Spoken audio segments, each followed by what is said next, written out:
हर हर महादेव, राधे राधे, नमस्कार। आपका स्वागत है हमारे चैनल साइट्स एंड व्हील्स में। आज हम एक बहुत ही रोचक विषय पर बात करेंगे।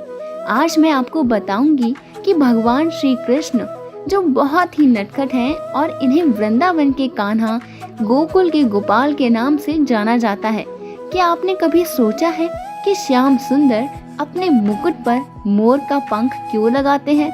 इसके पीछे क्या कारण है? अगर आप जानते हैं तो बहुत अच्छी बात है, अगर नहीं जानते हैं, जब आप ये पूरी वीडियो देख लेंगे तो आपको ये पता चल जाएगा। इसके पीछे 4 महत्वपूर्ण कारण हैं जो बहुत ही रोचक और अद्भुत हैं। लेकिन उससे पहले अगर आप मेरे चैनल पर नए हैं तो कृपया सब्सक्राइब करना ना भूलें और बेल आइकन को भी दबाएं ताकि आपको मेरे नए वीडियोस की नोटिफिकेशंस तुरंत मिल सके। तो बिना किसी देरी के चलिए शुरू करते हैं और जानते हैं वो 4 रोचक कारण जो भगवान श्री कृष्ण के मुकुट में मोर पंख के पीछे छुपे हुए हैं। तो सबसे पहला कारण ये है कि श्री कृष्ण के मुकुट पर मोर का पंख सुशोभित है। श्री कृष्ण मोर पंख इसलिए लगाते हैं क्योंकि मोर और मोरनी के बीच में कोई वासना नहीं है। कहते हैं कि मोर जब नाचता है तो उसकी आंखों से आंसू निकलते हैं और उन्हीं आंसुओं को पीकर मोरनी गर्भ धारण करती है। और श्री कृष्ण कहते हैं जो निर्विकार है, जिनके अंदर कोई वासना नहीं, उनको मैं अपने मस्तक पर धारण करता हूँ। दूसरा कारण जानने से पहले मैं आपसे एक प्रश्न पूछना चाहती हूँ। क्या आप जानते हैं राधा रानी की कृष्ण से पहली भेंट किसने करवाई थी? अगर आप नहीं जानते हैं तो मैं बताती हूँ। इनकी पहली भेंट मोर ने करवाई थी। इसकी कथा कुछ इस प्रकार है।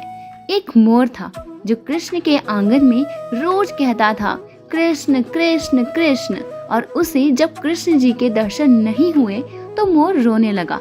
नारद जी आए और बोले क्यों रो रहे हो?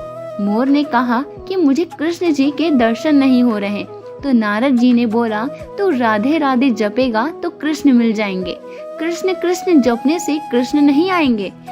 मोर राधे राधे जपने लगा और जैसे ही राधे राधे जपा, श्री कृष्ण बाहर आए और बोले कौन मेरी प्रियतमा का इतना प्यार से नाम ले रहा है?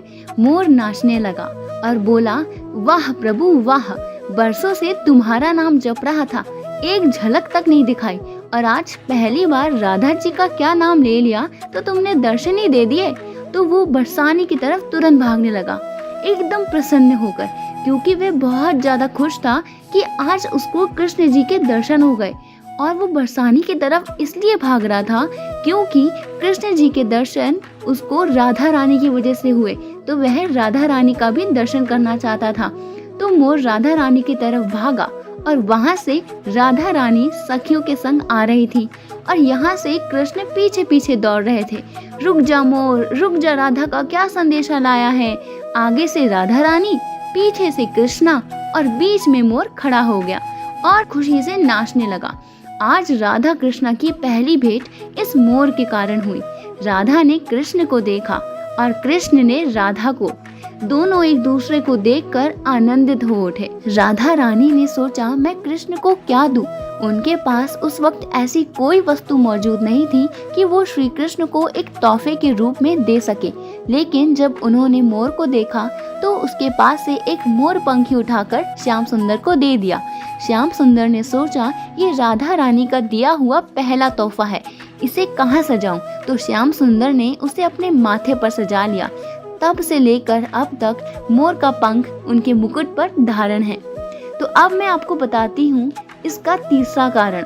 इसका तीसरा कारण रामायण काल से जुड़ा हुआ है। जी हाँ, रामायण काल में वनवास के दौरान एक बार सीता माता को बहुत तेज प्यास लगी और आसपास कहीं पर भी पानी नहीं मिल रहा था। राम जी ने वन में उस वक्त प्रार्थना करी कि मुझे पानी तक का मार्ग दिखाएं। तब उनके सामने एक मोर आया और मोर ने कहा कि चलिए प्रभु, मैं आपको पानी तक का रास्ता दिखा देता हूँ। तो मोर ने कहा अगर मैं उड़कर जाऊंगा और आप पैदल आएंगे तो आप रास्ता भटक जाएंगे। तो मोर ने कहा कि मैं रास्ते भर अपने पंख छोड़ता हुआ जाऊंगा। तो आप वहां तक पहुंच जाएंगे। और जब राम जी ने मोर के पंखों का पीछा किया तो वो जलाशय के पास जाकर देखते हैं कि मोर के सारे पंख खत्म हो चुके हैं और वो इसकी वजह से तड़प के मरने वाला है। तो भगवान राम ने कहा कि आज तुमने हमारी प्यास बुझाने के लिए इतना बड़ा त्याग कर दिया। तो मोर ने कहा कि प्रभु, जो सारी दुनिया की प्यास बुझाते हैं, आज मुझे उनकी प्यास बुझाने का मौका मिला है, तो वो मौका मैं कैसे छोड़ सकता था। तो भगवान श्री राम ने प्रसन्न होकर उस मोर को मुक्ति प्रदान की और कहा कि तुम्हारा ये त्याग व्यर्थ नहीं जाएगा, तुम्हें इसका फल अवश्य मिलेगा। और जब श्री राम ने अगले जन्म में श्री कृष्ण के रूप में अवतार लिया तो उन्होंने अपने मुकुट पर मोर का पंख धारण किया। इसका अंतिम कारण यह है कि पंख को पक्ष कहते हैं। भगवान पक्षधार हैं।